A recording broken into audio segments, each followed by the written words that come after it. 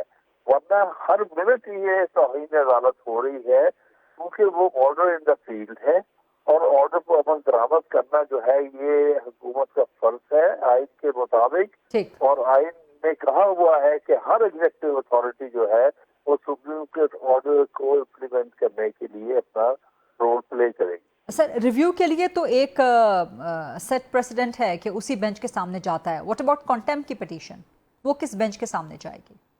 بھی اسی کے سامنے جانی چاہیے. جنرلی پریکٹس یہی ہے کہ اسی کے سامنے لگتی ہے, اسی بینچ کے سامنے, کیونکہ جس نے یہ آرڈر پاس کیا ہوتا ہے کیونکہ اس کے آرڈر کی روح کو یہ سمجھتے ہیں کیونکہ اس آرڈر میں بھی لکھا ہوا ہے اور جنرلی یہ درست بھی ہے کہ the order should be implemented in letter and spirit. تو لیٹر تو سامنے ہے سب کے, جہاں تک اسپرٹ کا تعلق ہے پھر وہی بتا سکتے ہیں جن ججز نے وہ آرڈر پاس کیا ہے, لہٰذا انہیں ججز کے پاس وہ لگنا چاہیے. تو کیا ایسا پاسبل ہے کہ سائملٹینیسلی وہی بینچ جس نے 18 اگست کو آرڈر پاس کیا ہے وہی دونوں پٹیشن سن لے سائملٹینیسلی؟ کیا ایسا پاسبل ہے یا نہیں؟ اگر تو چیف جسٹس فکس کر دیتا ہے دونوں کیسز اکٹھے تو پھر صورت میں سنے بھی جا سکتے ہیں. اور اگر سائملٹینیس سنے گئے تو پھر تو بہت انٹرسٹنگ سچویشن پہلے ہو جائے گی کہ کس کا آرڈر پہلے آتا ہے. بات بیسیکلی یہ ہے کہ ریویو پٹیشن ڈالنے سے کبھی کسی آرڈر کی امپلیمنٹیشن یا اس پر عمل درآمد نہیں رکتا, رک سکتا نہیں ہے. اس کی کنڈیشن یہ ہے کہ آپ پہلے آرڈر کو سسپینڈ کرائیں پھر اس کے بعد بات کریں.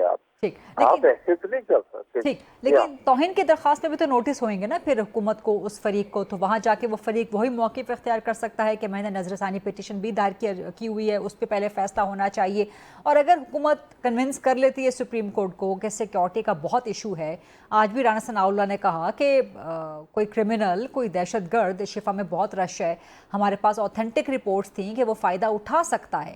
تو اگر حکومت سپریم کو کنونس کر لیتی ہے تو کیا پی ٹی آئی کو کنونس نہیں ہو جانا چاہیے؟ عمران خان کی صحت زیادہ اہم نہیں ہونی چاہیے کہ ان کا علاج کروائیں چاہے جس بھی ہاسپٹل میں ہو؟